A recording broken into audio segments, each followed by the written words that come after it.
This video is sponsored by Squarespace, the best way to create your website.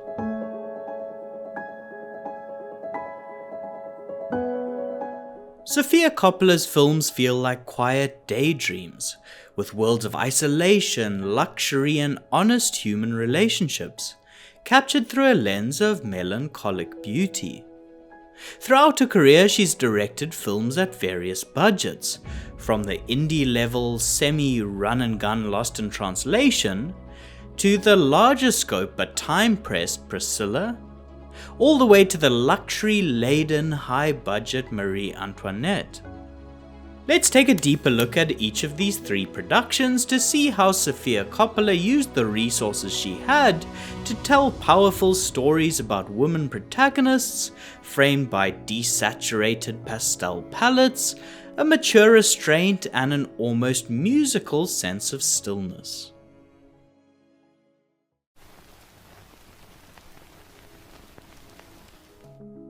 A core component of Coppola's work is that not only is she a director, but also a writer, having written the screenplays of all of the features that she has directed. While traveling and spending long stretches in hotels, Sofia Coppola began imagining a story about two lonely Americans adrift in Tokyo, which stood as a microcosm of a relationship. She wrote the Lost in Translation screenplay over 6 months, a quiet exploration of disconnection, misunderstanding, the camaraderie between foreigners, fleeting moments of intimacy, and everything lost between the lines. To get the approximately $4 million production budget, Coppola and her team pursued more of an independent model of financing than a studio-style one where a single company buys and owns the film. In this approach, the filmmaker sells distribution rights separately across different international territories, using those pre-sales to finance the film. Because the film was not controlled by a single studio or US distributor, it allowed her more creative control and gave her the final cut. The relatively low budget allowed them to shoot the short-length, approximately 70-page feature script over 27 days. It also meant they had to use a smaller technical crew and a more compact gear package. Coppola and her DP Lance Accord embraced these technical limitations by adapting a production style characterized by working with the real-world environments which are available, rather than trying too hard to construct a world which isn't real through built sets or supreme lighting control. They felt they could create a visual middle ground by embracing a similar approach to other movies with this real-world feel, like Festin or The Anniversary Party, that were shot on the digital video format which was still in its infancy. But elevate this look by instead shooting on 35mm film and subtly supplementing light in these real-world environments when needed. Since their low budget meant it wasn't possible to lock off large sections of the city, they filmed most of the Tokyo exteriors in a run-and-gun, semi-documentary style, allegedly without a shooting permit.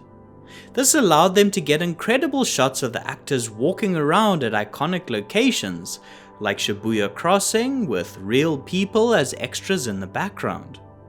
To get away with filming in this style, they shot handheld, with a lightweight 35mm camera and a skeleton crew of Accord, Coppola, and his first AC Mark Williams, pulling on an old-school manual follow focus judging distance by eye, without any monitors in sight.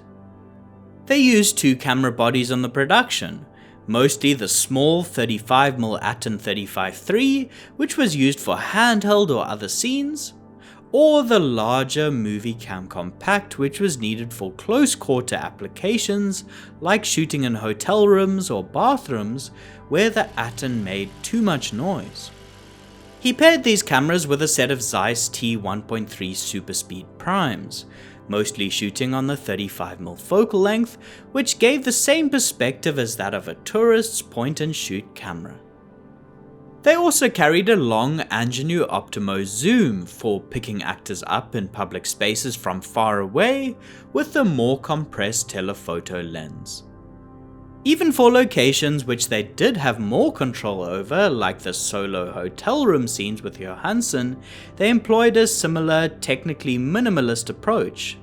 Only Coppola, Accord and Johansson were allowed in the room, with occasionally the wardrobe, makeup and AC allowed in to check all was going well. Accord would operate and pull focus, often without even rolling sound, to give these scenes a handheld, intimate feel. Although much of the framing and shot selection was worked out in the space, they did on occasion jot down some notes detailing character movement and shots, especially for sequences which involved more complex movement. True to this real-world approach, Accord used lots of natural light.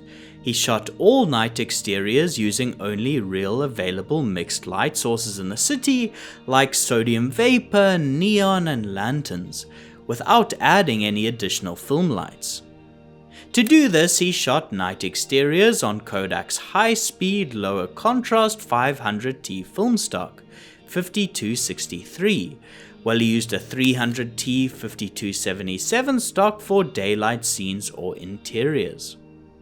The fast super speeds allowed him to shoot wide open or at T2 to have enough light for some of these night exteriors. However, in the more populated and brightly lit areas like Shibuya, he actually stopped down to around T4 or T5.6 and underexposed to keep a low contrast, low saturation look. For some interiors like the subway or arcade, they'd rely mostly on the location's available fluorescent tube lighting. However, Accord did get his team to supplement the arcade scene with a few 4-foot 4-bank Kino flows with cool daylight bulbs. Or the hotel bar, which was mainly lit by warm practical lamps, supplemented by some added film lanterns that were the same color temperature. Instead of cutting and shaping light with large 4x4 floppies, diffusion frames or black flags and lots of C-stands, which may happen on a traditional industry set, his electricians would just use little cut-offs from diffusion gels and black wrap, which they'd rig on the light with croc clips, which is much faster and leaves a minimal gear footprint. Coppola was able to pull off this beautiful film on its relatively low budget by writing a shorter screenplay that focused mainly on 2 actors, which largely took place in one controllable hotel location, and then shooting most of the exterior scenes, which would have usually needed more control, permissions and budget, in a run-and-gun style with a skeleton crew to give the story its feeling of authenticity and scope. Although the next film will be looking at stepped up in budget, it still came with its own limitations. But before we get there, I'd like to thank my regular sponsor Squarespace. Film freelancers are always looking to grow their network, and having a professional website to showcase your work is essential. With Squarespace, building that site is simple. When I first set out to create my own portfolio, I wanted something that was easy to use, without needing web design experience, but still look polished and professional. Squarespace delivers exactly that. Their intelligent design tools and beautifully crafted templates make it effortless to create a site that feels personal and unique. Plus, uploading your creative work is seamless, whether you're showcasing video projects or adding stills using their gallery tools to build a curated portfolio that truly represents your craft. Check out squarespace.com for a free trial, and when you're ready to launch your site, go to squarespace.com/indepthcine to save 10% off your first purchase of a website or domain. Lost in Translation's 70-page script was made for $4 million, so when you hear that Priscilla's 80-page script was budgeted at $20 million, you may imagine that this would come with much more time and control for Coppola. However, since it was a period drama based on IP with a larger art department and wardrobe scope, they were actually only able to get 30 shoot days out of the budget. Also, if you factor in inflation, that $20 million would be roughly the equivalent of a $12 million budget at the time when Lost in Translation was shot. Coppola wrote the screenplay about Priscilla Presley's life between the ages of 15 to 27, based on her memoir Elvis and Me.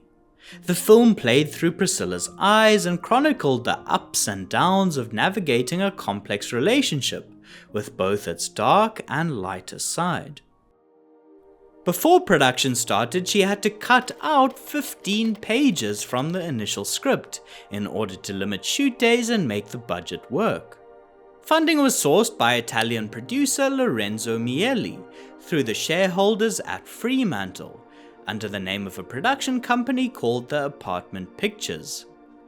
To keep costs down and best utilize the budget, they shot in Toronto and built sets on sound stages for the Graceland interiors. Coppola teamed up with one of her regular cinematographers, Philippe Lesueur, to create the film's visual tone. They stayed away from recreating iconic historical moments in a photocopy style, and rather created a language that felt like a memory that was specific to the film and Priscilla's point of view. A reference that informed this was a backlit black and white photograph of a woman in silhouette by Sol Leiter. Many frames lean into this look, framing characters against a strong single source backlight such as a window which blew out with overexposure. This backlight often washed out the shadows and gave images a lower contrast, which Coppola has always been a fan of. Another budget compromise they had to make was gear related. Lesueur, who had only ever worked on film, was forced to select a digital cinema camera. He chose an Alexa 35 with Panavision Ultra Speed and Super Speed lenses. Although they did use little snippets of 16mm 250D stock shot on a Bolex H16 and Super 8mm 50D or Ektachrome 100D to create period-appropriate home video style footage. Coppola and Lesueur found ways to push the tone with the cinematography. A long, slow zoom out on an Ingenue HR 25-250mm lens created a somber feeling of alienation. They used a handheld camera for emotionally heightened moments. A shifting orange-red neon lighting from SkyPanel S360s and other LEDs inside the room gave the scene a feeling of love, living, blood, and hurt. Overall, Coppola used Priscilla's budget to tell an intimate portrait of a relationship through the experiences of its protagonist. The period setting required larger art department set builds and greater scope production design, a larger cast, and greater control over technical setups and locations with no room for run-and-gun shooting.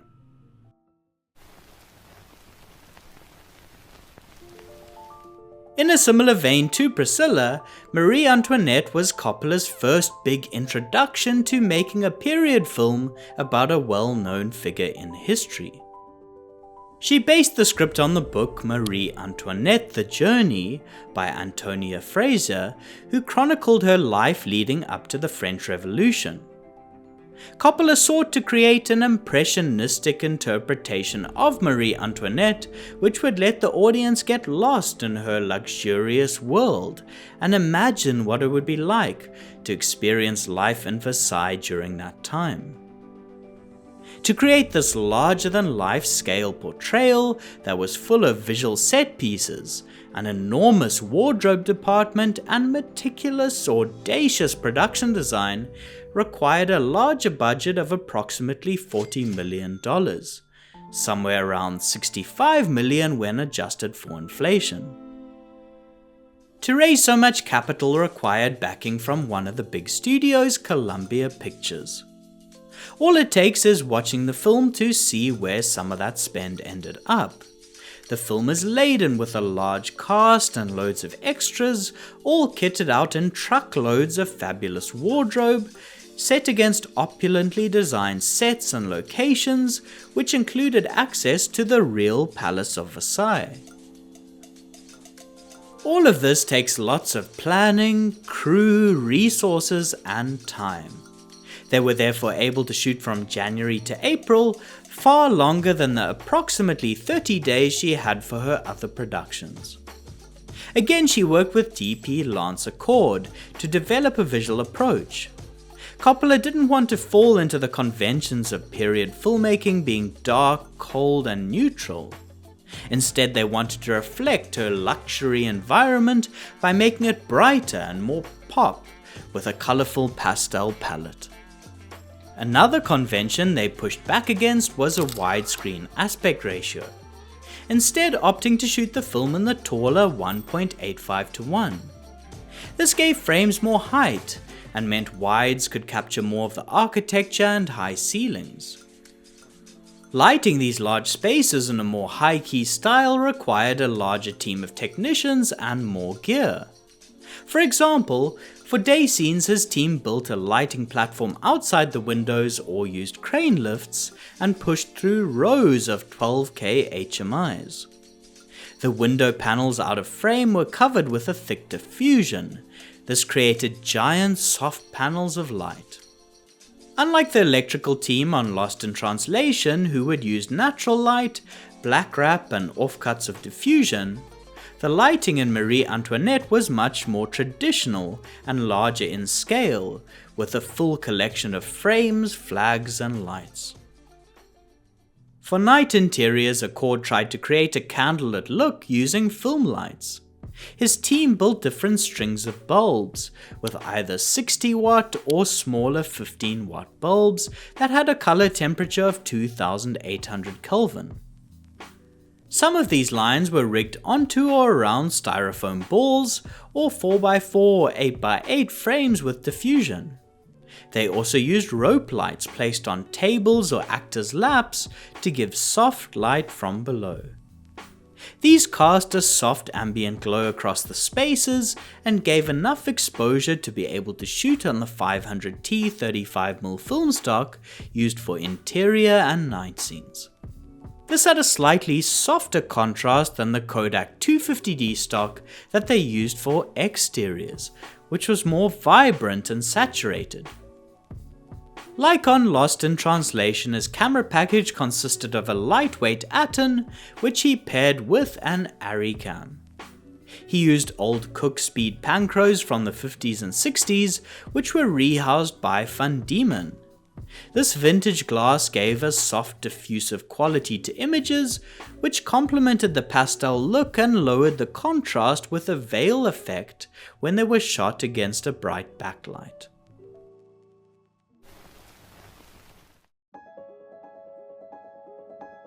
Ultimately, the size of a film's budget shapes everything, from the scope of production design, costume and locations, the size and notoriety of the cast, to the crew size and gear choices, and perhaps most importantly, the time and level of control you have on set. As Coppola's work shows, working within those limits isn't just about money. It's about adapting your approach to tell the best story with the resources you have.